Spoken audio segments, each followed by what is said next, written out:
Assalamualaikum warahmatullahi wabarakatuh. Bismillahirrahmanirrahim. Alhamdulillahillazi asra bi 'abdihi laila minal masjidil haram ilal masjidil aqsa allazi barakna haulahu linurahu min ayatina innahu was-sami'ul basir. Asyhadu an la ilaha illallah wahdahu la syarikalah wa asyhadu anna sayyidana Muhammadan abduhu wa rasuluh. Allahumma shalli wa sallim wa barik ala sayyidina Muhammad wa ala alihi fil awwalin wal akhirin wa fil mala'il a'la ila yaumil qiyamah. Amma ba'da. Ayyuhal mu'minun, usikum wa iyaya bitaqwallah faqad fazal muttaqun. Ikhwan-ikhwan yang dimuliakan dan sayangi karena Allah, kita doakan dua ulama kita, nafa'ana Allah bihima wa bi ulumihima fid dharain amin. Bismillahirrahmanirrahim. Kemarin kita sampai di kisah tukang sisir Fir'aun yang diajak balik ke agama menyembah Fir'aun tapi nggak mau. Akhirnya mereka dibilang, aku akan kubunuh kalian, begitu ya, mau dibunuh, disiksa begitu lah ya, dihukum mati. Tapi masih toh bukan nama ya, tukang sisir perempuan ini bilang iya, bagus katanya, tapi aku minta supaya kami dikuburkan di satu tempat, bait katanya di situ, tapi maksudnya rumah kematian, maksudnya aku kubur. Bagaimana kelanjutannya? Mendengar permintaan itu, berkatalah Firaun, qala zaka laki, itu untukmu. Oke, gitu ya, dipenuhin. Bima laki alaina minal haqqi, itu lantaran apa yang kamu punya hak atas kami. Nah, kalau di hasiahnya ini disebutkan karena bil khidmah, karena dia berkhidmat selama ini ya. Jadi dipenuhi permintaannya tersebut. Nah, memang dihukum mati, tapi dipenuhi permintaannya tersebut karena dia sudah berkhidmat kepada keluarganya, merawat anaknya ya, mendandani anak perempuan anak perempuan barangkali ya, bintun ya, oh ya bintun ya, anak perempuan si Fir'aun, makanya diperintah. Pa'amaro bi bakaratin min nuhas. Ini nih anak telusuri dari dulu pernah anak telusuri ya. Tadi juga anak cek kembali ini. Masih agak bingung kalau kita lihat terjemahannya, maksudnya apa namanya, secara kata-katanya bibakrotin itu anak cari tidak ada makna selain sapi ya, karena memang ada alat siksa di zaman dulu. Cari aja di Google itu, alat sapi dari tembaga, alat alat penyiksa, alat siksa dari sapi dari tembaga, itu bakal ketemu nanti di zaman, entah zaman apa itu ya. Jadi orang dimasukkan ke dalam sapi itu, kemudian dipanaskan api di bawahnya, gitu caranya ya.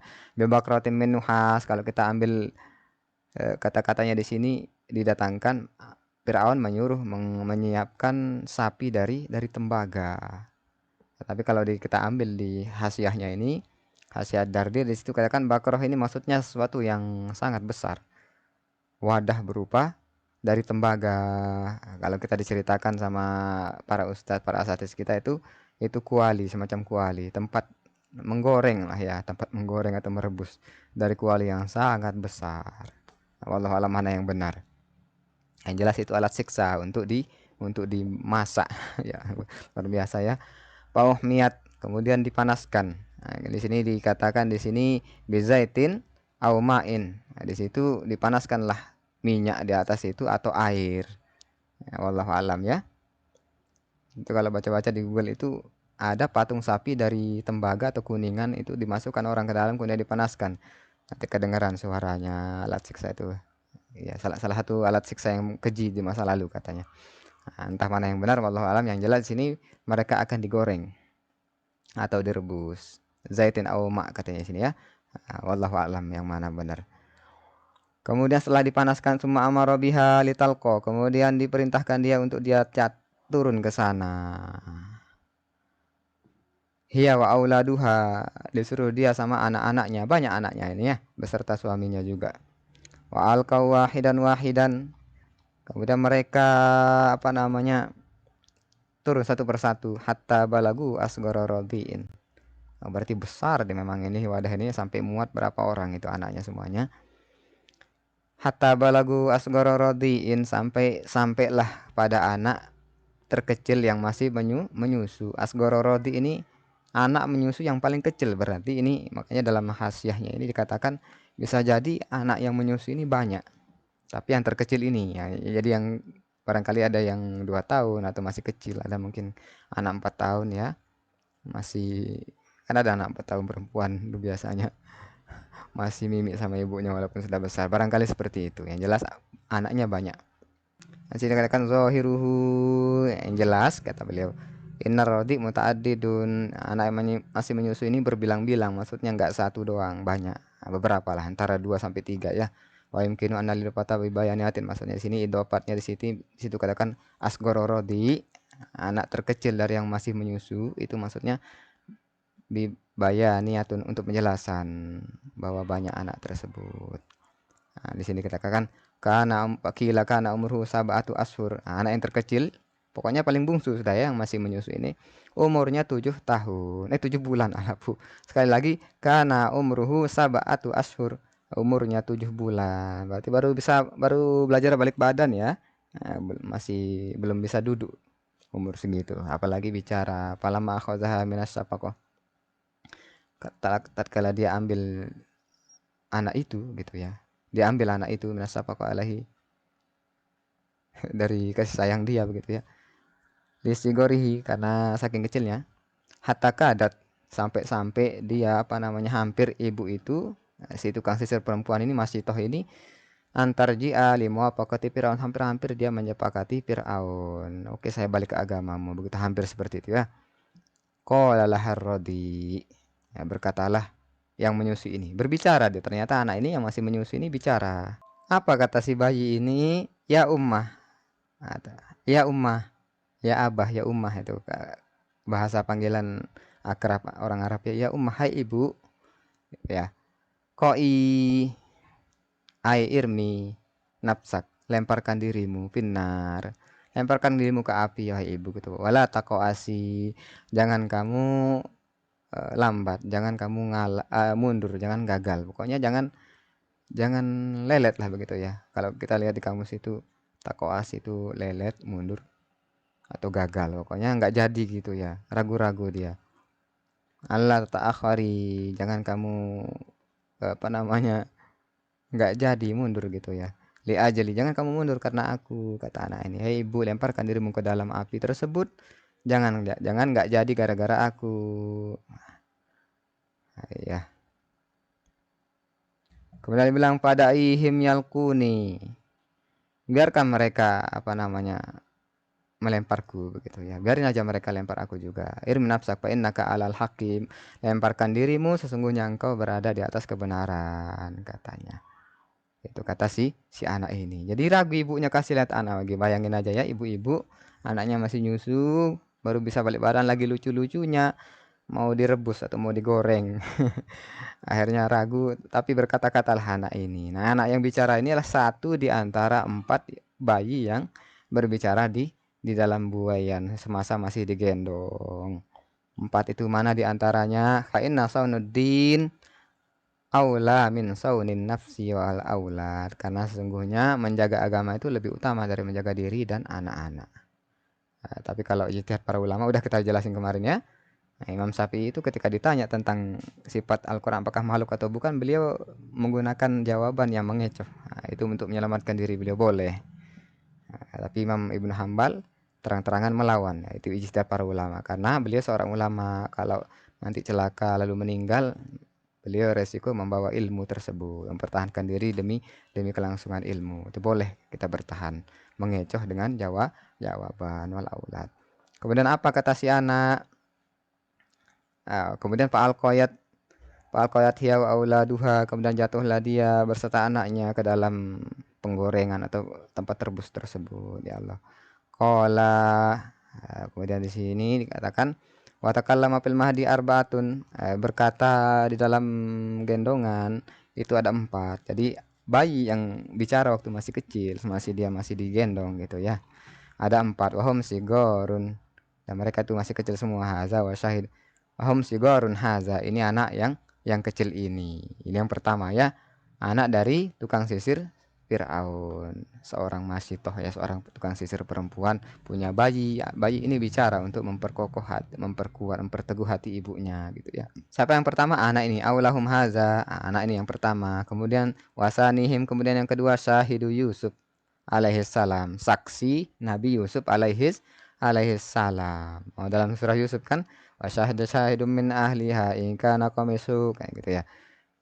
Ketika Nabi Yusuf diajak ke dalam kamar kemudian dikuncikan pintu sama istri Sayyidnya begitu ya, istri wazir yaitu Zulaikha, melarikan diri ke pintu.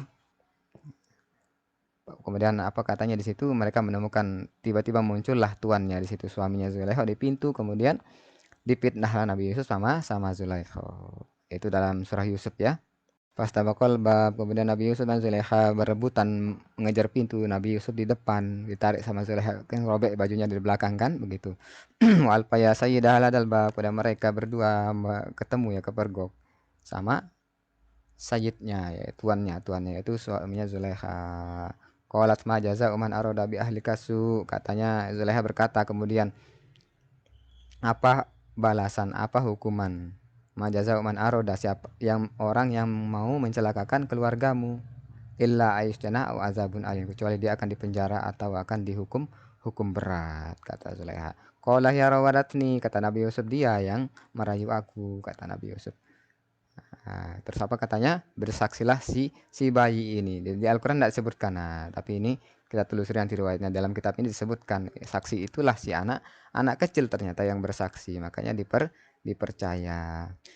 Wa syahida syahidum min ahliha, ternyata Zulaikha punya sanak famili yang masih bayi. Dia berkata apa? In kana qamisu qudda min qubulin fasadaqat wa minal kazibin. Kalau baju si Yusuf koyak di depan, robek di depan, fakaza fasodakot, maka Zulaikha benar, bahwa minal kazibin, Nabi Yusuf yang bohong gitu ya kalau dia sobek di depan. Wa in kana qamisu qudda min duburin, kalau dia baju Yusuf itu sobek di belakang, maka zabat bahwa minas sodikin, berarti Zulaikha yang bohong sedangkan Yusuf benar. Nah inilah anak yang kedua. Anak itu masih kecil juga, ukurannya belum bisa ngomong lah, masih kecil, tapi dia bisa bicara, itu kan keajaiban.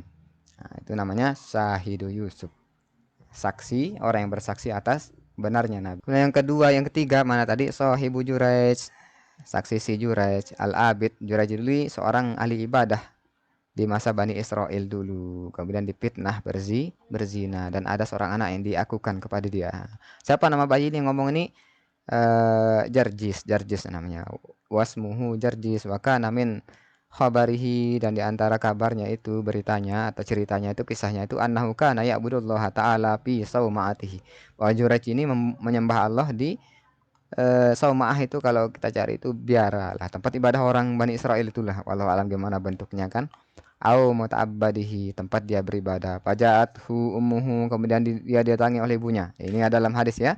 Ini hadis yang kemudian menjadi pembahasan hukum kita kalau selagi sholat dipanggil ibu atau bapak. Itu gimana hukumnya? Nah, nanti di belakang ya hukumnya, atau simak di grup ini udah ada tuh hukumnya kalau kita lagi sholat sunnah atau fardu itu gimana kalau dipanggil sama ibu, apakah kita jawab atau kita teruskan sholat. Faja'atu ummuhu, didatangi sama ibunya. Juraij ini datang ibunya. Kenapa dia bilang min kharij saumah, dari luar biara tersebut, mihrab lah begitu apa ya, pokoknya tempat, kalau kita bilang biara kok agak ini ya. Yang jelas tempat ibadah orang Bani Israel. Ya Juraij, hai Juraij, kata ibunya, wa huwa yusolli, sedangkan dia lagi sholat. Faqala ya Rabbi ummi wa sholati, kemudian berkatalah Juraij dalam hati, ya Allah, ibuku atau sholatku begitu. Falam yujibha, tapi dia tidak jawab ibunya. Wadama ala sholatihi, tetap dia sholat.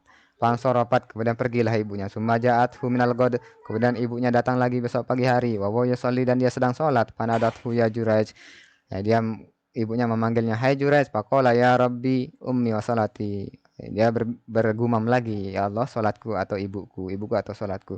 Pada ma'ala sholati, kemudian dia tetap sholat. Walam yujibah, tidak dijawab. Fansoropat, kemudian dia pergi lagi ibunya. Pajaat minal godi, nah, ini datang lagi besok ibunya Aidon. Pakolat misla zalik, dia berkata seperti itu tadi dipanggilnya. Fansoropat, kemudian dia pergi. Pakolat, nah ketiga kalinya ndak bertemu dengan anaknya ini. Nah, kalau di kitab Fathul Bari itu di babul Ambiya ya, pokoknya tentang Juraij itu ibunya ini dia kangen sekali, dia pengen ketemu katanya. Dan di masa itu, di syariat mereka itu boleh kita ngomong dalam boleh ngomong dalam sholat. Tidak ada larangan. Kan beda-beda ya, tiap nabi itu syariat sholatnya beda-beda. Bahkan dulu ketika kita di awal Islam itu boleh kita bicara sambil, maksudnya bicara di dalam sholat boleh. Tapi kemudian itu hukum itu dimansuh, dihapus ya, sehingga sekarang yang berlaku adalah tidak boleh kita ngomong dalam sholat. Nah, jadi keselah ibunya. Itu yang menyebabkan ibunya marah. Karena anaknya sebenarnya harus dia bicara. Cuman di situ katakan Imam Ibnu Hajar mengatakan Jurayj ini diam karena dia khawatir keluar dari kehusuannya sholat. Karena memang dia seorang ahli ibadah. Jadi dua asumsi ya. Bisa jadi saat itu dia apa namanya takut menjawab ibunya atau ndak mau memutus sholatnya gitu, berhenti sholat padahal dia bisa menjawab walaupun dalam keadaan sholat, tapi itu membuat ibu dia marah. Kemudian apa kata ibunya di ketiga kalinya saking keselnya? Qalat Allahumma la tumithu, ya Allah janganlah engkau matikan dia, wafatkan Jurayj ini hatta yunzara fi wujuhil mumisat. Janganlah engkau matikan dia sampai dia terlihat, hatta yanzuro.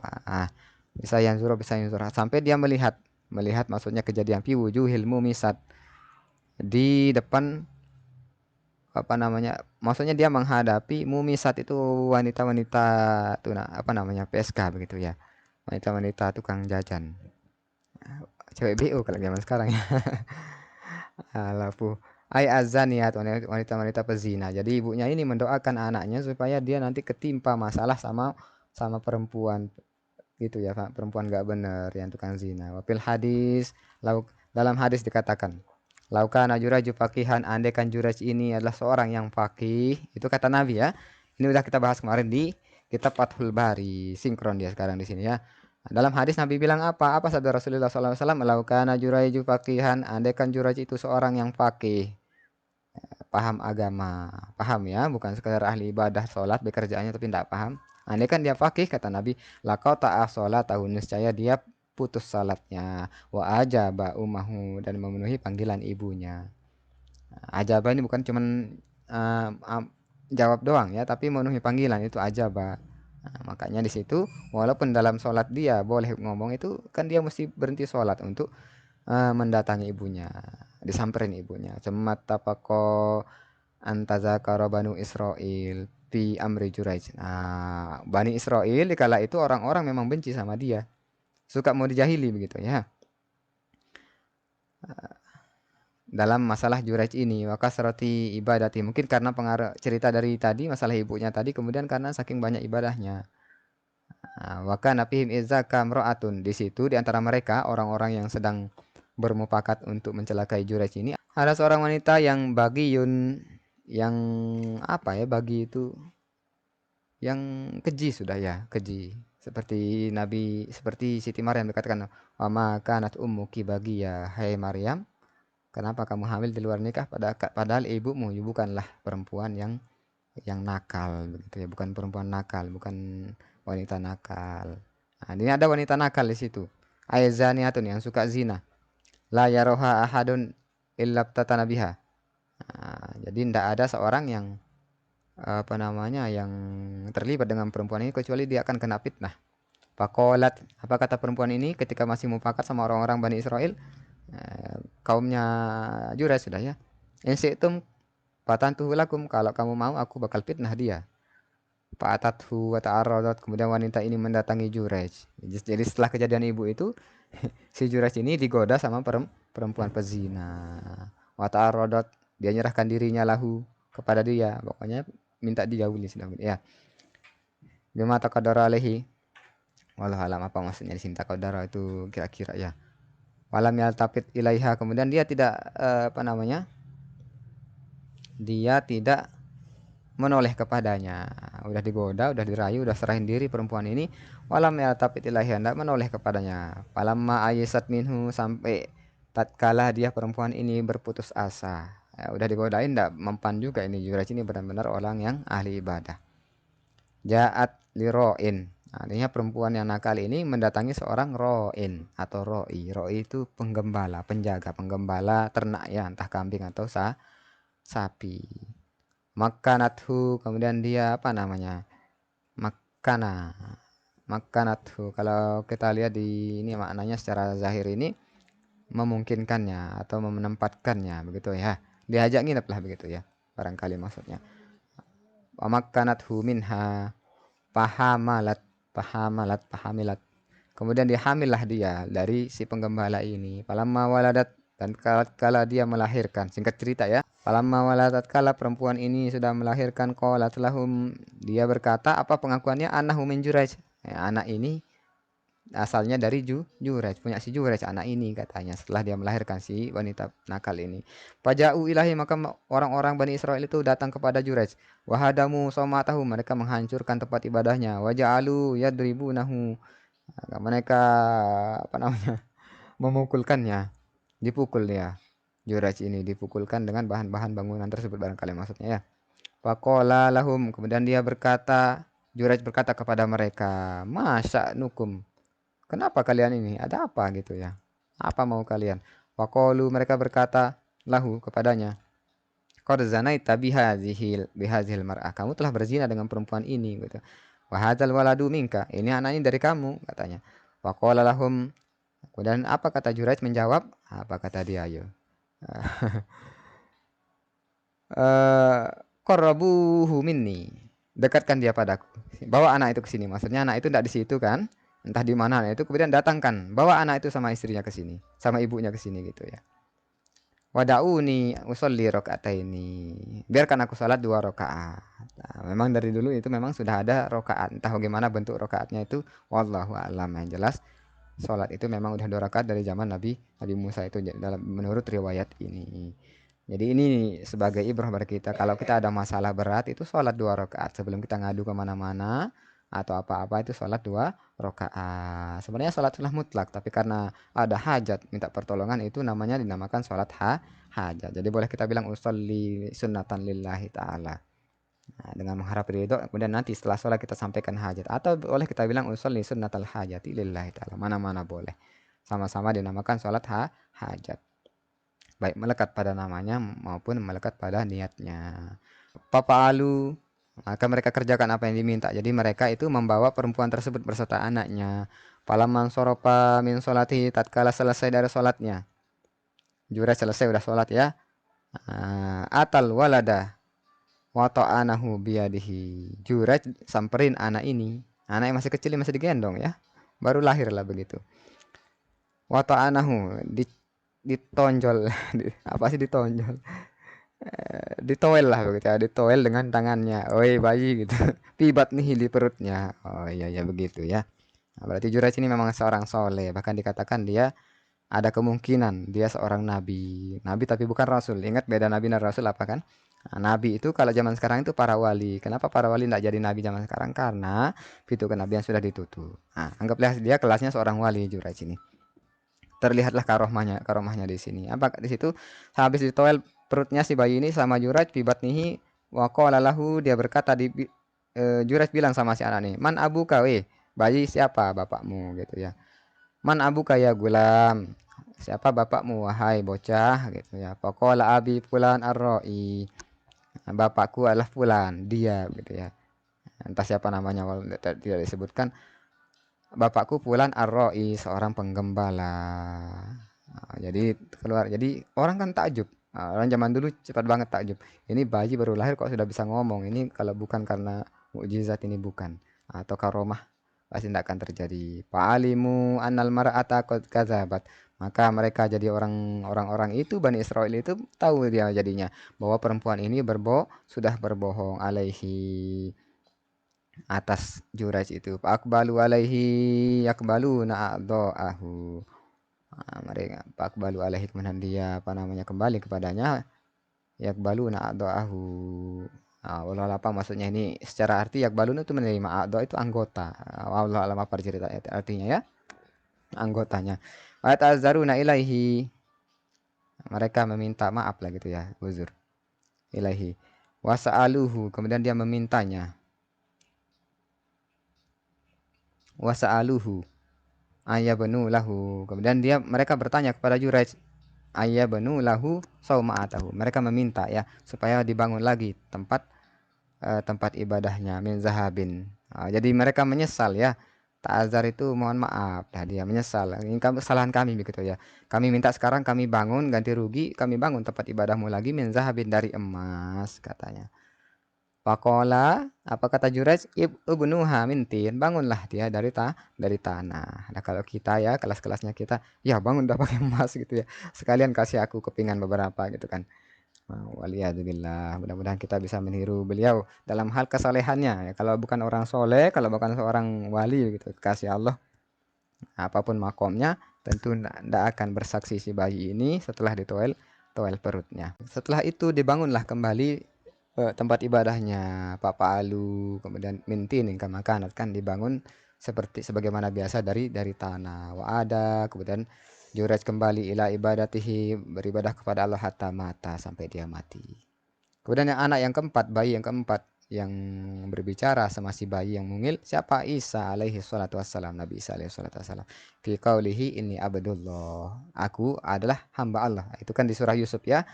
Nah, ketika Siti Maryam dibilang sama orang-orang di masa itu, ya ukhta Harun, hai saudara Harun, saudari Harun gitu ya. Maka na abuki merasauin, ayahmu bukan orang-orang jahat, orang jelek. Maka nas ummuki bagi ya, ibumu juga bukan wanita nakal. Fa asyarat ilai. Jadi si Maryam menunjuk kepada anaknya. Siapa itu? Isa bin Maryam. Ditunjuklah bayi yang digendongannya. Qalu, mereka berkata, kaifa nukallimu man kana fil mahdi sabiyya. Gimana kami bisa bicara sama orang yang masih kecil, yang ada di dalam yang gendongan, masih dibuai. Pas apa kemudian qala inni abdullahi atanal kitaba wa jalana nabiyya. Itulah kata Nabi Isa ya dalam Al-Qur'an. Aku adalah hamba Allah yang diberikan kitab dan Allah jadikan aku seorang nabi. Itu yang keempat, yang terakhir ya. Nah, di sini Imam wazada ba'dhum sabatun jama'ahumul jalalus sayuti fi qauli. Nah, Imam Sayuti menambahkan 7 orang lagi bayi yang bicara dalam gendongan. Nah, mungkin ini seiring zaman karena Imam Sayuti itu generasi 700-an Hijriyah ya. Mungkin beliau di masa kisah-kisah ini populer di masa berapa ratus Hijriah begitu ya. Kemudian di masa-masa itu terjadi juga keajaiban ya, khariqul adah ya, yang di luar kebiasaan, luar biasa, kejadian luar biasa begitu ya, yang dikumpulkan oleh Imam Sayuti di dalam syair. Nah, di sini syairnya ini ana belum telusuri yang dimaksud siapa. Yang jelas 7 orangnya disebutkan orang-orang tersebut termasuk Nabi Shallallahu Alaihi Wasallam. Apa kata Imam Sayuti menulis syair? Takalla mafil mahdi An-Nabiyyu Muhammadun. Nah, berbicara dalam buayan itu Nabi Muhammad itu yang pertama. Nah, kapan yuk? Nah, kita PR kita telusuri sama-samanya. Wa Yahya wa Isa wal Khalilu wa Maryamu. Yahya, Nabi Isa wal Khalil. Khalil siapa? Nabi Ibrahim wa Maryam. Itu Maryam juga ternyata. Wa mubri Jurej.